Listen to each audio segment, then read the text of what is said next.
So about a year and a bit ago, I was walking through Covent Garden in Longacre, quite near the tube station there, and I saw this guy on the pavement, a big issue salesperson, vendor.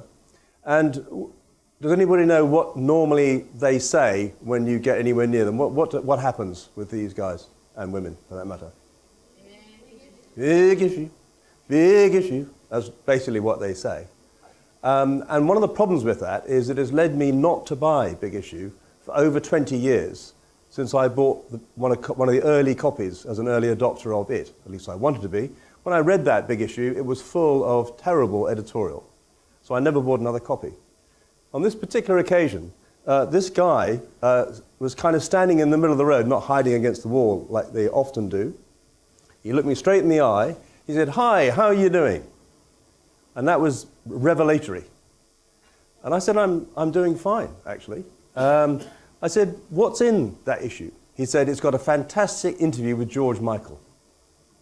This was extraordinary. Here's a salesperson for Big Issue who actually knows what's in Big Issue and has read it. And I thought this was a great thing. And he in this conversation, he revealed that he'd done a university degree. And as we were talking, he was seeing people coming past and saying something to them in German or French. He said, "The reason I'm here is because I can speak a bit of German, a bit of French, and actually a bit of Dutch. And a lot of tourists around here in Covent Garden. So if I just say hi in their language, often I sell them a magazine." So I was getting a kind of masterclass in salesmanship from this Big Issue seller, from Andre. And I thought this was a great example of where someone was absolutely totally aligned with the Big Issue brand. He had fallen on hard times. If you Google him, you'll find that he was alleged to have been a father of 11 children living on benefits in a big house somewhere. And all. So he had major crisis in his life. But he somehow or other managed to fight his way out of it by selling the Big Issue, getting a university degree, trying to do a master's and so forth. And I thought that was a wonderful example of a truly engaged employee. So, why engage employees in the first place? I'm going to talk a bit about that. The whole topic, of course, is the relationship between brand and culture, so I'm going to say a bit about what I think brands are and what culture is, and then talk a bit about why I think that a self-confident organization is what's required to really engage employees with both brand and culture. So why bother to do this in the first place? Probably for this reason. How many people go into shops or stores or banks and basically get a version of this? It's unbelievably common. Last weekend we were enjoying wonderful weather down in West Wittering. We went to a pub in Bosham, the Blue Anchor I think it's called. Some of you may have been there, it's quite a well-known pub. The guy behind the bar was grumpy and gloomy and slow. And so what could have been a wonderful occasion, he managed to bring it right back down to earth. And you could just tell that he was dragging his colleagues down with him. How do we get people engaged with the brand and with the culture if they are seated in an environment like this? If you're a call center worker, for example, particularly if you're an offshored call center worker, and an offshored call center worker working with a Byzantine telephone system with all those special menus and codes, which of course creates helpline hell. This is the factory that makes helpline hell. And of course, this is a killer for a brand. You do wonderful advertising, wonderful stuff, wonderful social media, and then you actually deliver that when the customer gets in touch with you. It's an absolute disaster. So clearly, it really is, I think, essential that we engage employees. And the very obvious reason is that nowadays we have so many touch points between the company, the brand, and customers. There used to be relatively much fewer of these, let's say 15, 20 years ago. We had a few letters. I could go through the kind of old world there, but nowadays we have, yes, we still have some letters, but we have email, we have social media, we have Twitter, we have online chats and so on and so forth. So many more of a company's employees are at the front line of customer engagement. So this is where it's all happening here, and I'll return to this theme a bit later on. But here's a real world example of how important it is to have engaged employees. So this is an example from Blue Water, a very big, they hate me calling it a shopping centre, but it's basically a shopping centre. They think of it more as a leisure centre or something like that. 27 million visitors a year to Blue Water in Kent. So there's the Blue Water team, and here's the guests, and here's all those moments of truth in the middle. And they got some data from a company called SMG, and it shows that staff friendliness was the single most important factor in loyalty to Blue Water. Over and above, you can see that, over and above the range of brands and car parking. And actually, helpfulness of staff comes in there at number 4. So this is not just a nice to have, this is fundamental to a business like Blue Water and many, many others. In considering how you deliver that experience, how you get that loyalty going, one of the things I believe pretty strongly is that you need to hire radiators. You need to hire people who radiate energy, people who are naturally giving out, naturally engaging with people. They want to help people, they want to talk to people, they want to interrelate with people. So radiators are really, really important. If you haven't got that raw material, I think it's quite hard to get any kind of genuine customer engagement from employees. By the same token, I think you should avoid hiring drains. These are people who suck the energy out of their colleagues. These are people who don't really want to be there, and they mentally often aren't most of the time. I'm not saying you can't try and train people who happen to be drains into being a bit more like radiators, but I suspect that most of the time they revert to type, particularly when the going gets tough. So I think the raw material, I know that there are some people in the room who are in this area of recruitment and HR and so on. I don't know whether you'd agree with me, this is probably rather a black and white view of the world, but from my experience, it's very, very tough to get these guys to do what you want them to do. So I can say a bit now about what I understand a brand to be with some help from some other eminent people. First of all, brands aren't rigid. I think Dale's already referred to them as being virtual in a way. Right back to the beginning of branding, when the rancher was sticking his mark on his cattle, I own this brand, this is my cow. That's a very straightforward, very practical way of badging something. I own this thing. But even in those days, very quickly a reputation will accrue around that particular brand. The quality of the meat, for example. So whether he might have intended it just for it to be a simple identifier, it becomes a carrier of reputation. And one of the most eminent people in our business, Jeremy Bullmore, came up with this idea in a talk he did for the British Brands Group way back in 2001, and it stuck with me, a bit like Dale. Some of these things just stick with in your mind. He described brands being a bit like birds' nests, created out of the scraps and twigs of personal experience. So each of us is building our own particular bird's nest of a brand, and of course in that experience we have things like advertising, we have product experience, service experience, we have packaging and so forth, we have advertising. We also have, of course, the interaction with representatives of this brand. That's all going into forming the particular bird's nest. The implication of that is that each of us has a slightly different version of a given brand. Of something like Apple, we've all got our own particular version of Apple in our heads. And the corollary of that is that if the brand is existing in our heads, in Dale's brain, what it means is that the brand isn't necessarily owned entirely by the brand owner. It's actually owned by people. It's owned by employees. It exists in people's minds. Another way of putting this is that a brand is a promise, and it's a promise that exists in the customer's mind. So it is an intangible, virtual kind of a thing. And clearly, getting that promise delivered in real life is really quite difficult, and very often employees are absolutely crucial in achieving that. They're crucial in conveying that promise and then in keeping it. So the question is, what kind of a promise do people want nowadays? And I think it's fair to say that there are different values of brands that people require, and there has been, I think, a bit of an evolution in this series, so that physiological needs and safety needs, if you like, the rational, functional attributes, belongingness and esteem, which is the kind of emotional and psychological areas, and then right the way to the top, self-actualization. So that's what's happened. And I think as human society, particularly westernized society, has evolved and developed, people's needs of brands have reflected this. So there's an increasing concern about brands with, if you like, higher order benefits. My co-author Marjorie Thompson has recently produced a book called New Brand Spirit with Christian Conrad, and in that they cite some research from Marks and Spencer which looks at how many people are interested in things like sustainability, environmentalism and those kinds of things. And the data shows that only about 10% are really committed to those things, but there's another 35% who are pretty interested. So you've got 45% of the total population who are expressing an interest in what I would describe as something up there in the self-actualization area. So it's becoming really quite a powerful thing.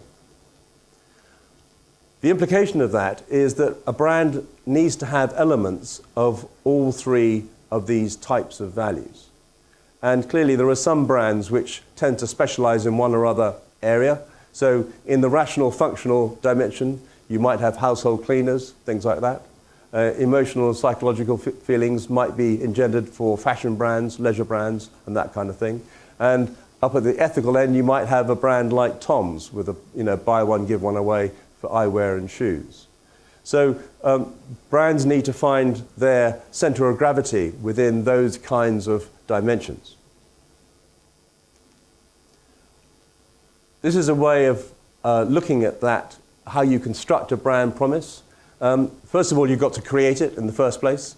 And as I've said, you need to consider what rational or functional benefits does it have, which emotional and psychological ones, and which ethical or other higher order benefits should it have. So that's how the brand promise is going to be constructed. We then have to convey it, and typically in the rational area you're doing product or service demonstrations. Typically in the emotional area you're creating some kind of user imagery created by tone of style. There, employees can be very important in literally setting the tone and style of the brand, the way in which they behave. You go into Burberry down the road here, they fit absolutely with the Burberry brand. They're all walking around with tablets. They're helping customers search the total range that's not just on display. And here, in conveying the brand promise, somehow or other, the brand has got to espouse an attitude embodied particularly in a belief system or a cause. And you need to know whether you're keeping that brand promise. So you're using ratings against competition, using tracking studies, and you're using surveys of customer trust and employee morale. So that is a kind of a construct, that's a tool, if you like, for identifying what the nature of your brand promise is or should be, and figuring out, given its market position, its competition and so forth, where the center of gravity of that brand promise should lie. Now, there have been many great brand promises made, and I just want to dwell a bit on one of the greatest of them, I think, which is Tesco and Every Little Helps. And one of the interesting things about this brand promise is it came out of what at the time was a bit of an insight. And the insight was that shopping wasn't as fun as the people who built these great retail castles thought it was. If you think about it, you drive to the supermarket, you park, you go into the supermarket, you get a trolley, you go down the aisles, you fill it full of products, you take it to the checkout, you queue at the checkout, take all the products out and put them on the surface there, which rolls them forward. You then pack them back into bags, you put the bags back in the trolley, take them out to your car, unpack them from the trolley into your car boot, drive the car home, take the bags out of the car, take them to the kitchen, unpack all the products, put them in the cupboard. This is very boring, repetitive and dull. And Tesco kind of realised that. And out of that, Leo Howard Spink came up with this notion of Every Little Helps, which was going to reflect the brand attitude, which was, we're going to do every single little thing we can to make that shopping experience which you have to kind of go through as least painful and as most enjoyable as it possibly could be. So very basic things like wider aisles, so you can get up and down the aisles more easily, baby changing areas for young mums, more checkouts so you don't have to queue for so long, and then product innovations like club cards and petrol on site and so on. those were all part of Every Little Helps. And in those early days, all business decisions within Tesco were taken with that frame around them. Is what we're about to do part of Every Little Helps? And it was incredibly successful for them for many, many years. They kept that promise really well for quite a long time, until about 2004, in fact. I think the main author of that promise was a chap called Ian McLaurin, who happened to be very friendly with Frank Lowe, who was the head of Lowe Howard Spink. And under their auspices came the Every Little Helps campaign in about 1990. Started with Dudley Moore going looking for chickens in France, if some of you may remember. They also were one of the early innovators in cause-related marketing with their Computers for Schools program. It was a hugely successful program. Tim Mason, who instigated it, became chairman of business in the community. They were major players in that whole CSR arena. The Dotty campaign itself, which I think was the best expression of their brand in advertising, featuring Prunella Scales, Jane Horrocks as the put-upon daughter, and John Gordon Sinclair as the hapless husband. There was a glorious run of advertising around this time. Terry Lee, he became chief executive in 1997. He'd been part of this team, of course. But somehow or other, a decision was taken to stop that advertising campaign. And Tesco basically took a slight shift of direction. And they started investing more time and effort in keeping the city happy, in generating earnings per share, and disinvesting effectively in the Tesco brand. Many other things as well. I don't want to link it superficially just investing in their brand, but it was a symptom, I think, of a deeper malaise. So basically, they then started breaking their promise.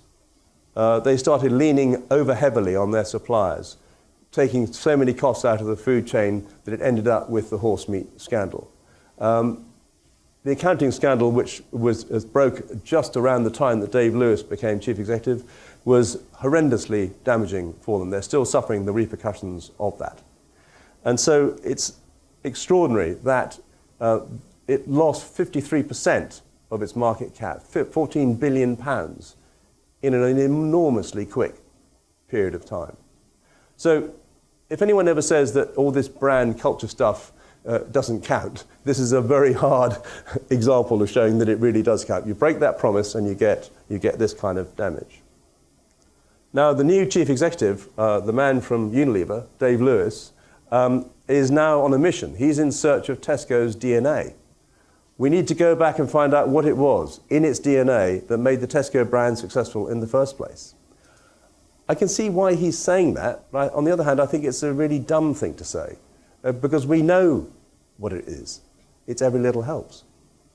And unfortunately, I suspect that they're going to come up with something else, which won't be as good, and they will lose that enormous brand heritage they've invested millions and millions of pounds in, which all their employees, all their staff, all understand deeply. And they'll go off and do something else, and he probably won't find the DNA that he thinks he's going to. What is culture? Culture is the way we do things around here. Dale's already shown that on his slide earlier.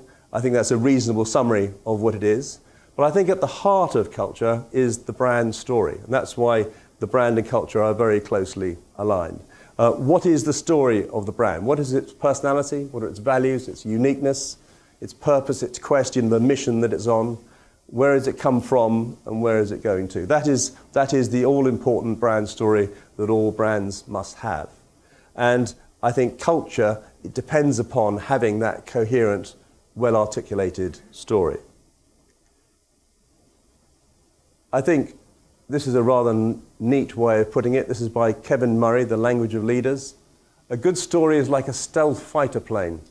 It can slip beneath your cynic's radar and fire its message straight into your heart. I rather love that. So he can get through to all sorts of people if you've got a great story. And I think arguably one of the things that leaders have to do, the single most important thing they have to do, is they have to have a great story, and they have to tell it brilliantly, and they have to never tire of telling it. And if they are a walking, talking brand ambassador and culture generator, that's the most powerful thing that a company can have. I think that organizations are full of potentially unmagnetized elements, all pointing in different directions. And I think a great story, a great leader, a great articulator of that story, orients all those magnets in the same direction. They and the story become the true north that everybody heads for. That's a fantastically unifying thing for a business to have. Gives great power. It's like you see these pictures of people having a tug of war. The people that win the tug of war are the ones who are all aligned with the rope, and the people that lose are the people who are all zigzagging all over the place because the joint effort isn't aligned, isn't pulling all in the same direction. I really like Pret-a-Manger as a brand because it literally wears its heart on its walls. That's their mantra. That's what they say. Every member of staff walks past that every day. Every customer sees that. I think it's a really powerful statement of what they're about. This is a window poster advertising for members of staff. Good jobs for good people. Pret say that they only hire people who are naturally friendly and good-natured and good-humoured. I suppose they only hire radiators. That's what they do. And that's a very important part of their story and the way they deliver it. Everywhere you look in Pret, they're trying to take the opportunity of telling their brand story. So here's a napkin, and here's their packaging. Made today, gone today. No sell-by dates on the packaging because if it isn't sold in a day, it isn't sold, it's given to charity. Very impressive. And what that does is, what that adds up to is this thing that they call this the Pret buzz. And I think any of you who are Pret customers will recognize this. Bizarrely, for a retailer, these guys actually want to serve you. They're looking for you, and they say, come on, let me serve you. I absolutely love that. They have three key things they say. We want passion, we want clear talking, and we want team working. Those three things are drilled into the training course that they all go through. I think it's a really impressive operation. Another operation that I think is also brilliant in this way is John Lewis. This is on the wall of their shop, one of their shops. Whenever you come into one of our shops, you'll be served by an owner. We're all partners in John Lewis, so we make sure you get the best value, service, quality, and choice of products every time. After all, it's our business. And I think that's such a compelling thing. I think in many ways, John Lewis Partnership is one of the strongest blends of brand and culture, where the total business system binds everybody in the way and delivers that. And it is, as you may know, it's enshrined in their original constitution, and that book is still around somewhere. One of the other things that it says in that book is that the highest paid person can only be paid 75 times as much as the lowest paid person. Now, 75 sounds a lot, but if you take the minimum wage and then multiply it by 75, you get a remuneration of the order of 1.2 million. And I think what that means for John Lewis Partnership and the partners within it is that there's a sense of fairness in that. There isn't an enormous and obscene fat cat gap between them and the people at the top. Dave Lewis was paid £4 million to sign on to Tesco. He's getting paid £1.25 million a year as a basic, and he has stock options which could deliver him in excess of £3 million over 3 years. I think that's tough for people at the shop floor in Tesco to feel fair about. And that's why I think John Lewis Partnership is such a strong proposition. One of the things about stories and brand stories and culture is that you have to have one, and the lack of narrative means often a lack of direction. Rather nice statement from Karen Moaning. Silence isn't golden, it's deadly. It's a vacuum that fills up with ghosts. I don't know if any of you have ever worked in a company which has been in a state of crisis. I certainly have. And what happens in that crisis is very often the leadership retreats into its office and shuts the door. And meanwhile, the people on the street, the employees, are gossiping with each other like crazy, speculating about what's going to happen, what's really going on, what might come about around the corner.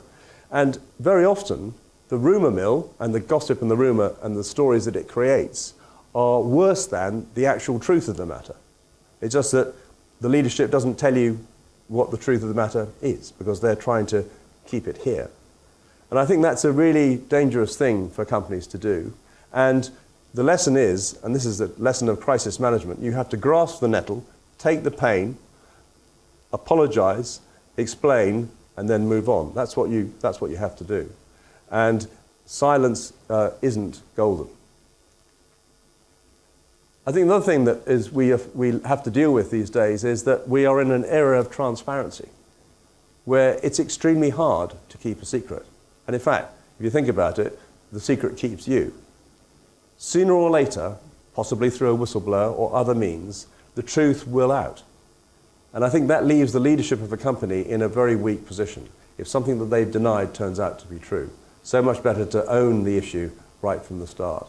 And I think companies need to get into that mindset of being open with their employees, taking their employees into their confidence, telling them what's going on. Here's a brilliant way of doing this. This is Angela Arendt's when she was chief executive of Burberry. She employed an organization called Salesforce to create a kind of social business network which enabled anyone anywhere to access the Burberry brand at any time. And I think this is a really impressive thing. She used to hold a weekly video conference with Christopher Bailey, the creative director, which anyone could listen into within the company and understand what was happening at the time. So this is a way of dramatizing the brand story. This is a way of engaging employees in a very meaningful way.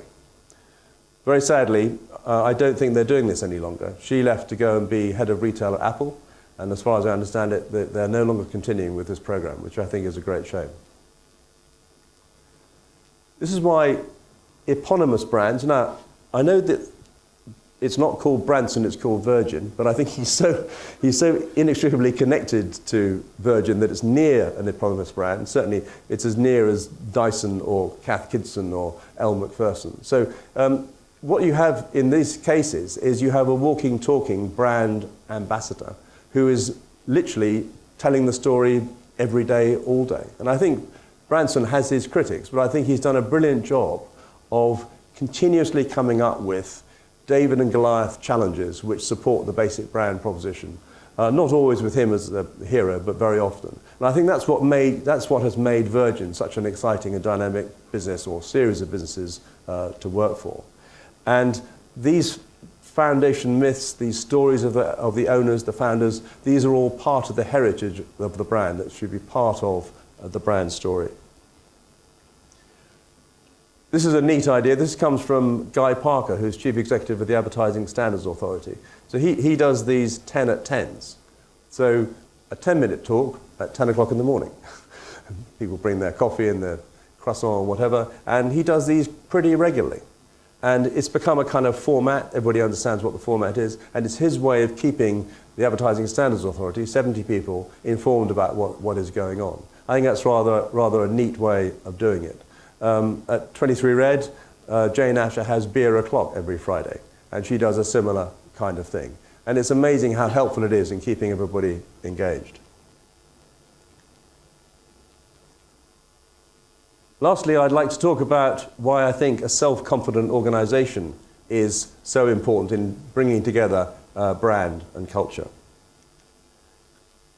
I think it's true to say that command and control is less and less effective.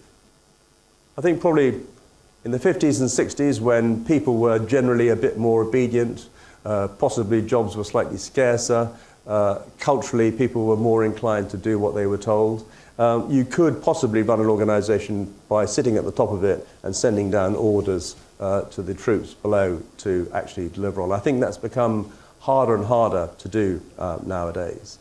And that militaristic model just simply isn't very effective. And the reason for that is because we've got so many of these moments of truth happening all the time for businesses and brands.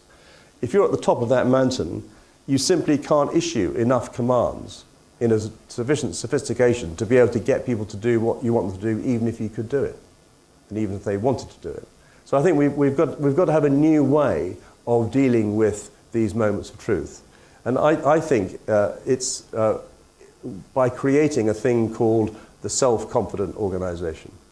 This is an organization which is confident in itself, but most importantly, its employees are self-confident. So in terms of the brand in this context, I've said that you need to crystallize what it's about, its mission, vision and values in a total customer promise. So that's a sine qua non of a self-confident organization. Everybody needs to, they need to have that brand story, brand promise. It does need to comprise these different elements in a balance that suits the market position of the brand. Most importantly, that promise needs to be understood, embraced and lived by the whole organization, from the board to the shop floor. It needs to be absolutely embedded in the organization. People need to really understand it and feel it, a bit like Pret-a-Manger have achieved. In terms of culture, the leadership needs to communicate their brand's dramatic story to engage employees. I think it's reasonable to suggest that, in a way, companies are in competition with their employees' leisure time. You know, why should leisure be so much more enjoyable than work? What can we do to make work really enjoyable? And I think that is part of the responsibility of the leadership. That's part of the way in which culture can work. And I think the story, the unfolding story of the business, is part of the thing that creates that sheer entertainment of working for a place like this. I think it's very important that there is an alignment between internal and external brand values. Just at the time that Tesco was saying every little helps, all the employees knew that that was absolutely the opposite of what was being done. So there's a very dangerous disconnect between what's being projected out there and what's actually happening in here. I think that means employing people who can naturally share in the mission, vision and values of the brand. A bit like Pret, they employ people who are likely to fit with what Pret do. And I think the corollary of that, the implication of that, is you should be recruiting on attitudes and values as well as skills. And each individual brand and business will need to figure out ways of assessing the relevant attitudes and values there for their particular business. So this is a bespoke activity for each organization. You know, the hotel brand first and then into O, you know, you've got to figure out a different way of recruiting the new people from the old people, I guess. I'm sure that was part of your work. In terms of engagement, we need to make sure that the staff are fluent in the brand story. That's why advertising can be very helpful, because advertising can create a language, can create mnemonic devices, can create slogans and catchphrases and mysterious things called memes, which can be passed along from one person to another. So great advertising can be a very important part of the engagement of employees. If you've got a gesture, which, like, I love the Asda, you know, that pocket pat thing, and that's such a powerful symbol of value. And it's a shame that Asda don't use it anymore like what they used to. They also, I think, need to be given defined powers of decision making. I think some of the most successful brand experiences I've had are where the brand ambassador, the person at the other end of the phone, the person in the shop, makes a discretionary decision which is in my favour. That does a lot for me. I'm sure it does a lot for you too. So you have to create an organisational culture where that is possible and where the parameters are clearly defined. If you do all of that, then I think you get people who are self-confident. If they're embroiled in this unfolding brand drama, and if they feel confident to ad-lib. So you've got the notion of the script, the narrative going on, and the ability of employees to actually put their own spin on it. And if they ad-lib on the brand script, that enables them to deliver outstanding customer service. A customer service which is highly personalised to them and therefore is much more genuine as far as it's received by the customer. I'd like to talk a bit about engagement and its power, and I'd like to do a thought experiment on you. If I say mobile phone shop,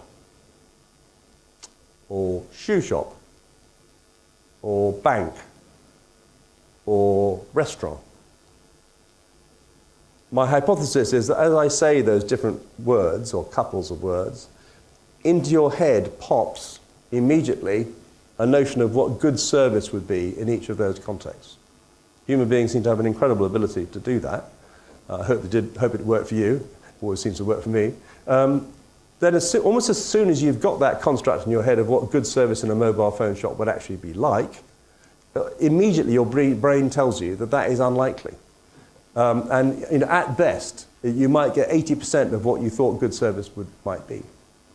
So the point of this is that if employees are given the information as to what counts as good service in their particular market, for their particular business, their particular brand, and if they understand why the expectations are less than 100 and where the areas of weakness are, and if they're empowered to address those areas of weakness, and if they just simply know about them, I think there's a much greater chance that they will then deliver and manage people's expectations and over-deliver against good service. So that's how you get a great customer experience. That's how you get the customer delight that we keep hearing about. That's how you can achieve that with that kind of a model with empowered, self-confident employees. So just drawing to a close here. Why engage employees? I think it simply makes for better business, a better, more successful, more profitable business, like, for example, the John Lewis Partnership. What is a brand? A brand is a promise which has to be created, conveyed, and kept. What is a culture?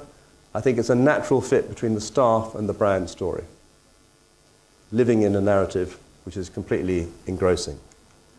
And what's a self-confident organization? It's one where staff are aligned and able to ad-lib, express themselves around the narrative that's been delivered by the leadership.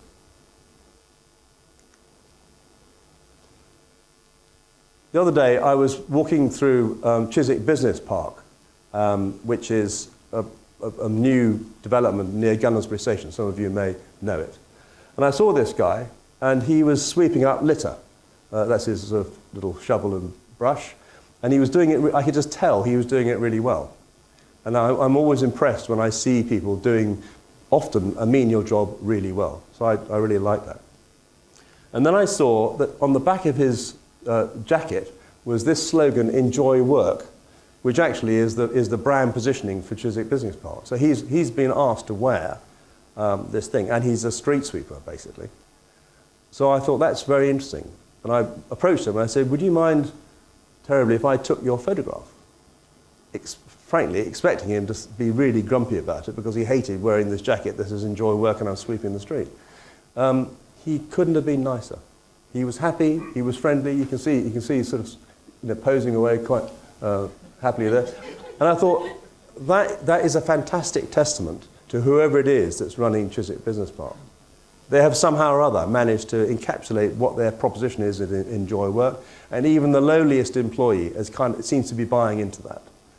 And as it happens, they're expanding, they're adding more buildings, and they're doing rather well. So I rather love that. So it's a bit of a bookend for Andre, the big issue seller. And here's, I think this guy was Stefan, he was Polish, the Enjoy Work guy. Thank you very much.